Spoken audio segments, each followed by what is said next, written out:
بسم اللہ الرحمن الرحیم۔ السلام علیکم ڈیئر اسٹوڈنٹس، امید کرتا ہوں آپ ٹھیک ٹھاک ہوں گے اور آپ کی زندگی خوشیوں کے ساتھ خوشیوں سے گزر رہی ہوگی۔ تو ڈیئر اسٹوڈنٹس، ابھی مزید 2 اشعار کی تشریح اپلوڈ کرنے جا رہا ہوں تاکہ طلباء اس سے بھرپور فائدہ اٹھائیں۔ تو شعر نمبر 1 اور 2 کی تشریح میں کر چکا تھا پہلے ویڈیو میں، اور پہلی ویڈیو میں وہ میں کر چکا تھا، لیکن یہ دوسری جو ویڈیو ہے اس میں شعر نمبر 3 کی تشریح اپلوڈ کرنے جا رہا ہوں۔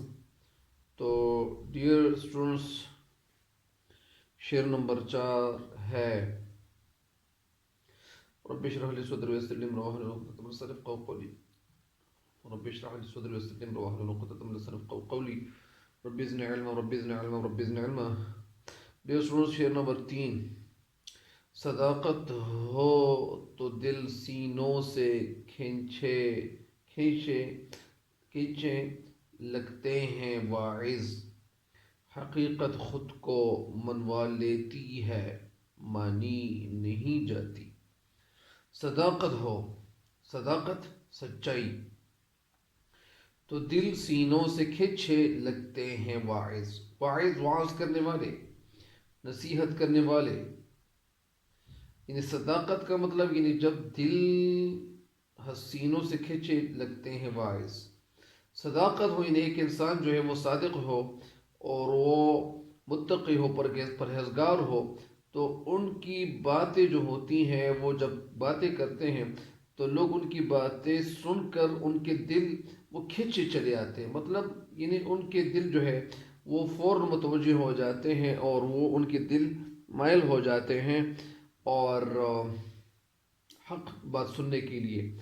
لیکن شاعر کیا کہتے ہیں؟ حقیقت خود کو منوا لیتی ہے مانی نہیں جاتی۔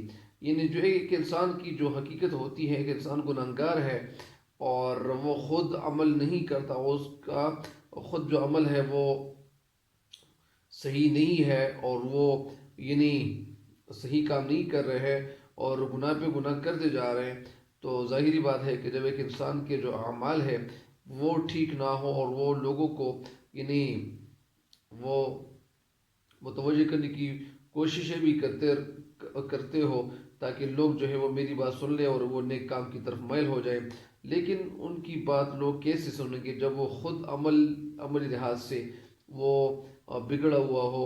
تو یہی اس کی کچھ نظر ہے، اور ابھی تشریح کی طرف بڑھتے ہیں۔ اور اس کی تشریح جو ہے وہ کچھ یوں ہے کہ شاعر اس شعر میں یعنی ایک مسلمان اور جو ایک مومن کی جو نشاندہی کرتے ہیں، اور وہ کہتے ہیں کہ شعر میں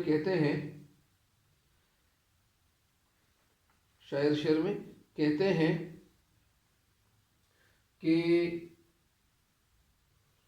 مایوسی کی، یعنی شاعر اس شعر میں کچھ یوں رقم تراز ہے، وہ کچھ یوں کہتے ہیں کہ اس شعر میں شاعر نے واعظ یعنی نصیحت کرنے والوں پر تنقید کی ہوئی ہے، کرٹیسزم کیا ہوا ہے، تنقید کی ہوئی ہے، اور وہ کہتے ہیں کہ واعظ خود کو بعمل اور دوسروں کو بے عمل سمجھتے ہیں۔ یعنی جو انسان وعظ کرتا ہے، نصیحت کرتا ہے، وہ خود کو بعمل انسان کہتا ہے اور دوسرے کو بے عمل انسان کہتا ہے۔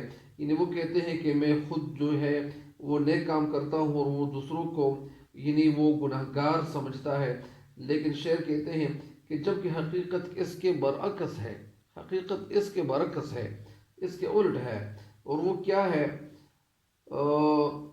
واعظ خود بعمل نہیں ہوتے، یعنی جو نصیحتیں کرتا ہے وہ خود عملی لحاظ سے وہ بگڑے ہوئے ہوتے ہیں، لیکن اور ان کی باتوں میں صداقت نہیں ہوتی ہے۔ جب وہ کسی کام کی طرف لوگوں کو مائل کرتے ہیں اور مائل کرنے کی کوشش کرتے ہیں، اور وہ نیک کام کرنے کی طرف لوگوں کو متوجہ کرتے ہیں، تو ان کی جو باتیں ہوتی ہیں اس میں صداقت نہیں ہوتی۔ یعنی حلال کے شاعر کہتے ہیں کہ وہ خود جو ہے وہ پرہیزگار نہیں ہے، تو پھر لوگوں کو وہ نیک کام کی طرف وہ کیسے بلائیں گے۔ تو اسی طرح شعر کہتے ہیں بلکہ ان کے جو قول و فعل ہیں، قول اور فعل، یعنی ان کے قول و فعل میں یعنی ایک دکھائی یعنی ایک تضاد دکھائی دیتا ہے، ایک تضاد، ایک کھلی تضاد جو ہے وہ دکھائی دیتا ہے، اور ایک کھلی تضاد ہے ان کے قول و فعل میں۔ کیوں؟ اس لیے ان کی نصیحت دل پر اثر نہیں کرتی۔ جب وہ کہتا کچھ ہے اور کرتا کچھ ہے، تو ان کی باتوں میں اثر کہاں سے آئے گی؟ تو شاعر کہتے ہیں کہ جس بات میں خلوص شامل نہ ہو، اس کا اثر کہاں ہوتا ہے؟ اس کا اثر تو نہیں ہوتا۔ جو بات حقیقت ہو وہ دل پہ اثر کرتی ہے، یعنی دل سے جو نکلی ہوئی بات ہوتی ہے تو وہ ضرور، ظاہری بات ہے کہ وہ دل پہ ضرور اثر کرے گی۔ لیکن جو بات حقیقت پہ مبنی نہ ہو، یا وہ ایک بات حقیقت پر مبنی ہو لیکن وہ انسان خود بگڑا ہوا ہو اور وہ خود گناہگار ہو، تو ان کی جو باتیں ہوتی ہیں وہ ان میں اثر کہاں سے ہوگی؟ تو شاعر کہتے ہیں کہ وہ حقیقت میں یعنی جو بات حقیقت ہو وہ دل پہ اثر کرتی ہے، یعنی دل سے نکلی ہوئی بات جو ہے وہ اثر کرتی ہے۔ تو یہاں رسول اللہ صلی اللہ علیہ وسلم، یعنی ہمارے پیارے نبی صلی اللہ علیہ وسلم اور ان کے جو ساتھی تھے، یعنی ساتھی کافروں کے اسلام کی جب دعوت دیتے تھے، یعنی اگر ہم ایک مثال میں آپ کو یہ دے دوں کہ جب ہمارے پیارے نبی صلی اللہ علیہ وسلم جو تھے، اور ہمارے پیارے نبی صلی اللہ علیہ وسلم یعنی لوگوں کو فرماتے تھے، یا اسی طرح صحابہ کرام رضی اللہ تعالیٰ عنہ اجمعین جو آپ صلی اللہ علیہ وسلم کے بہت مضبوط ساتھی تھے اور بہت اچھے ساتھی تھے، تو صحابہ کرام رضی اللہ عنہ اجمعین وہ فرماتے تھے کہ اے لوگوں ہماری طرح ہو جائیں۔ تو آپ صلی اللہ علیہ وسلم اور ہمارے پیارے نبی صلی اللہ علیہ وسلم کے جو ساتھی تھے تو وہ اس طرح وہ کہہ سکتے تھے اس طرح، لیکن ہم لوگ جو ہے وہ جتنا پکا مسلمان کیوں نہ بن جائیں، لیکن ہم نہیں کہہ سکتے کہ اے لوگوں ہماری طرح ہو جائیں، کیونکہ ہم وہ طریقے جو ہے وہ ابھی تک اپنائے نہیں ہوئے ہیں کہ جو طریقے اپنانے چاہیے۔ تو بہرحال شعر کہتے ہیں کہ رسول اللہ صلی اللہ علیہ وسلم اور آپ صلی اللہ علیہ وسلم کے جو ساتھی تھے وہ اسلام کی طرف لوگوں کو بلاتے تھے، اور جب آپ صلی اللہ علیہ وسلم اور آپ صلی اللہ علیہ وسلم کے ساتھی جب لوگوں کو دعوت دیتے تھے، کافروں کو دعوت دیتے تھے، تو کافروں کو کہتے تھے کہ ہماری طرح ہو جائے، تو وہ بعمل، اور صحابہ کرام رضی اللہ تعالیٰ عنہ اجمعین تھے وہ خود عمل پیرا ہوتے تھے، خود عمل کرتے تھے، ان کے اعمال خود یعنی خوبصورت تھے، اور آپ صلی اللہ علیہ وسلم کے جو ساتھی تھے یعنی اللہ تعالیٰ کے ہاں ان کا بڑا اثر و اجر و ثواب تھا۔ تو جب وہ خود عملی لحاظ سے بہتر تھے، اچھے تھے، بہترین تھے، تو ظاہری بات ہے کہ ان کی باتوں میں ضرور اثر ہوتی تھی، یا ان کی باتوں میں ضرور اثر ہوتا تھا۔ لوگوں کو جب دعوت دیتے تھے تو لوگ عمل کرنے، یعنی یعنی صحابہ کرام رضی اللہ عنہ اجمعین کی طرف دیکھتے تھے تو وہ یعنی عمل جو تھے وہ فوراً شروع کرتے تھے۔ وجہ یہ تھی کہ وہ دل کے کھرے تھے، اور ان کے اعمال جو تھے وہ بالکل ٹھیک تھے، بہترین تھے، اس لیے کہ ان کی باتوں میں ضرور اثر ہوتا تھا۔ یہی وجہ یہ ہے کہ تھوڑے ہی عرصے میں مشرکین جو تھے، وہ مشرکین جو مکہ کے مشرکین تھے، تو وہ تھوڑے ہی عرصے میں یعنی اسلام کے دائرے میں داخل ہو گئے، اور یعنی بات جو ہوتی ہے، بات اس وقت اثر کرتی ہے، یعنی بات جو ہوتی ہے وہ اس وقت اثر کرتی ہے جب کہنے والا انسان جو ہوتا ہے وہ خود اس پہ عمل پیرا ہو، جب وہ خود عمل کرنے والا ہو، پکا مسلمان ہو، پکا مومن ہو، تو ان کی بات میں ضرور اثر ہوگی، یا ان کی وہ جو بات کہہ دے گا تو اس میں وہ سننے والے پہ ضرور وہ بات اثر کرے گی۔ لیکن وہ بات یعنی جب ایک انسان خود بگڑا ہوا ہو تو ان کی بات میں اثر کہاں سے وہ جو آئے گی؟ لیکن یہاں شاعر کہتے ہیں کہ جب کہنے والا بھی اس پہ عمل کرنے والا ہو، یعنی اس وقت، یعنی بات اس وقت کسی کے دل پہ اثر کرتی ہے کہ جب کہنے والا بھی اس پہ عمل کرنے والا ہو، اور وہ بات اس کے دل سے نکلی ہو۔ دل سے نکلی ہوئی بات جو ہوتی ہے وہ آسمان کے جو سینے ہیں وہ سینے کو چیرتا ہے۔ جس طرح ایک جگہ قرآن پاک میں آیا ہے، یعنی اللہ تعالیٰ کا ارشاد ہے، اعوذ باللہ من الشیطان الرجیم، بسم اللہ الرحمن الرحیم، لما تقولون ما لا تفعلون۔ وہ بات، ترجمہ، وہ بات کہتے کیوں ہو جس پر تم خود عمل نہیں کرتے۔ اور اس طرح علامہ اقبال رحمۃ اللہ علیہ جس طرح ایک جگہ کہتے ہیں، اور یہ جواب شکوہ کا پہلا شعر ہے، اور وہ کہتے ہیں کچھ اس طرح کہ دل سے جو بات نکلتی ہے اثر رکھتی ہے، دل سے جو بات نکلتی ہے اثر رکھتی ہے، پر نہیں طاقت پرواز مگر رکھتی ہے۔ تو دل سے نکلی ہوئی بات جو ہوتی ہے وہ ضرور اثر کرتی ہے۔ تو یہی شعر کی یہ تشریح تھی، اور امید کرتا ہوں کہ آپ اس شعر کی تشریح سمجھ جائیں گے انشاءاللہ، اور اللہ تعالیٰ کی مدد آپ کے ساتھ ساتھ ہوگی انشاءاللہ۔ شعر نمبر 4 کی طرف بڑھتے ہیں۔ جسے رونق تیرے قدموں نے دے کر چھین لی رونق، وہ لاکھ آباد ہو اس گھر کی ویرانی نہیں جاتی۔ جسے رونق تیرے قدموں نے دے کر چھین لی رونق، جسے رونق خوبصورتی، رونق مین خوبصورتی، تیرے قدموں نے دے کر، یعنی تیرے قدموں نے جس گھر کو رونق دی تو وہ رونق اس گھر کے اندر تو وہ آ گئی، وہ رونق، وہ خوبصورتی، وہ چمک تو اس گھر کے اندر وہ رونق تو آ گئی، لیکن کہ چھین لی رونق، تو وہ چھین لی رونق مطلب ایک انسان جو ہے وہ بڑا قیمتی انسان ہوتا ہے، کیونکہ ایک انسان جب اس دنیا سے چلا جاتا ہے تو اسی وجہ سے اس گھر کی جو حالت ہوتی ہے وہ بڑی، یعنی جنگل سی وہ اس گھر کی حالت ہو جاتی ہے۔ تو جسے رونق تیرے قدموں نے چھین لی رونق، وہ لاکھ آباد ہو، اس گھر کو اگر آپ لاکھ دفعہ آباد کیوں نہ کریں اس گھر کی ویرانی نہیں جاتی، وہ گھر ویران ہی نظر آئے گا۔ یعنی ایک انسان جو ہے، ایک انسان کی وجہ سے وہ گھر خوبصورت لگتا ہے۔ جسے رونق تیرے قدموں نے دے کر چھین لی رونق، جسے رونق یعنی ایک انسان، یعنی شاعر اس شعر میں اپنے محبوب کی طرف اشارہ کرتا ہے، اور وہ کہتے کیا ہے، وہ کچھ اس طرح کہتے ہیں کہ شاعر جو ہے اس شعر میں یعنی خفا دکھائی دیتا ہے، اور بڑا افسوس کرتا ہوا دکھائی دیتا ہے، اور وہ بڑا مایوس ہے، خفا ہے اور پریشان ہے، اور وہ پریشان حالی جو ہے وہ یعنی انتہا کو پہنچنے والی ہے، اور وہ انتہا کو پہنچی ہوئی ہے ان کی پریشانی۔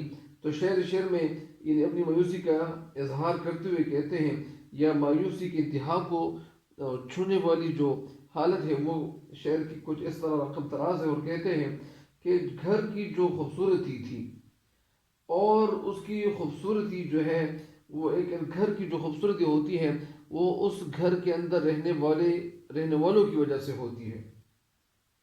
تو جب اس گھر کے رہنے والے خوش و خرم ہو اور وہ خوشیوں سے زندگی گزار رہے ہوں، تو ان کی خوشی گھر کے در و دیوار سے یعنی جھلکتی ہے۔ یعنی جب ایک گھر میں لوگ رہتے ہوں، اکٹھے رہتے ہوں، اور ان کو کوئی مسئلے مسائل نہ ہو، تو ظاہری بات ہے کہ اس گھر میں جو خوشی ہوگی تو سارے لوگوں وہ کیا ہوں گے، وہ خوش ہوں گے۔ اس گھر کے اندر یعنی خوشی کی جو لہر ہے وہ دوڑ رہی ہوگی۔ لیکن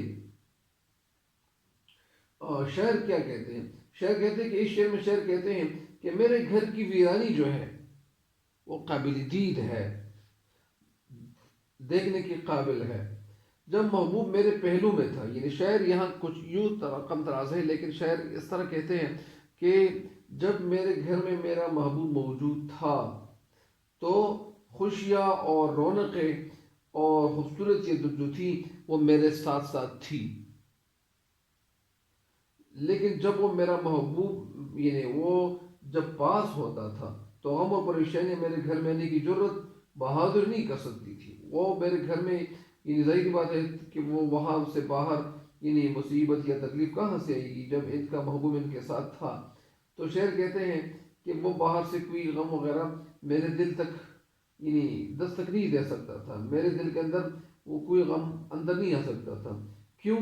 کیونکہ میرا گھر محبوب کی وجہ سے آباد تھا، آباد رہتا تھا. کیونکہ میرے گھر کی جو حالت تھی تو وہ مطلب وہ گھر جو تھا اس کا تو وہ ایک صحرا اور چٹیل میدان تو نہیں تھا. کیونکہ محبوب جب گھر میں تھا تو اس کا گھر جو ہوتا تھا تو وہ آباد رہتا تھا. وہ میرا گھر چھوڑ کر وہ جو اس کا محبوب ہے وہ کہتے ہیں، وہ محبوب کے بارے میں کہہ رہے ہیں کہ وہ میرا گھر چھوڑ کر چلا گیا ہے.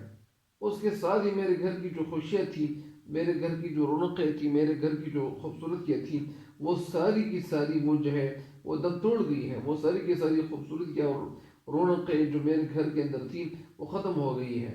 میرا گھر جو ہے وہ ایک ویرانے کا منظر پیش کر رہا ہے اور وہ ایک ویران جگہ نظر آ رہی ہے.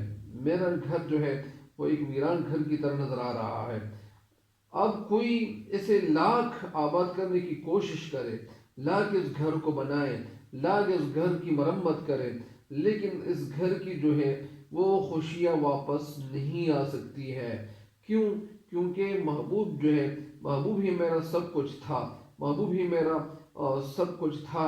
لیکن جب وہ محبوب نہیں رہا تو آباد گھر بھی ویران ہی لگتا ہے. اور اس حوالے سے یعنی ناصر کاظمی کچھ یوں کہتے ہیں کہ ہمارے گھر کی دیواروں پر ناصر، ہمارے گھر کی دیواروں پر ناصر اداسی بال کھولے سو رہی ہے. اور یہ ایک شعر میں نے لکھا ہوا ہے کہ ان کے جاتے ہی یہ کیا ہو گئی گھر کی صورت، ان کے جاتے ہی یہ کیا ہو گئی گھر کی صورت، اور نہ وہ دیوار کی صورت ہے نہ در کی صورت. یعنی نہ وہ دیوار کی صورت ہے نہ در کی صورت. اس کا مطلب یہ ہے کہ جب ایک محبوب گھر سے چلا گیا تو اس گھر کی جو خوبصورتی تھی تو وہ تو ختم ہو گئی. تو جب خوبصورتی ختم ہو گئی، جب محبوب گھر میں تھا تو خوبصورتی تھی. میرا گھر جو تھا خوبصورت تھا، لیکن جب میرا محبوب میرے گھر سے چلا گیا تو میرے گھر کے اندر جو خوبصورتی تھی وہ ختم ہو گئی. وہ اس گھر کے دہلیز سے نکلنے والا جو قدم تھا وہ جب اس گھر سے نکل گیا تو ظاہری بات ہے کہ میرے گھر میں جو خوبصورتی تھی وہ اب ختم ہو گئی ہے، وہ مات پڑ گئی ہے. لہذا شعر میں بڑا خفا دکھائی دیتا ہے اور مایوسی کا اظہار کر رہا ہے. جو آپ کو میں نے الحمدللہ اللہ کے فضل و کرم سے جو تشریح آپ کو سمجھائی ہے، امید کرتا ہوں کہ آپ اس سے فائدہ اٹھاؤ گے. اور اللہ تعالیٰ ہم سب کا حامی و ناصر ہو، حامی و ناصر ہو. اللہ تعالیٰ ہم سب کو اس دنیا سے کامل ایمان کے ساتھ رخصت فرمائیں. آمین.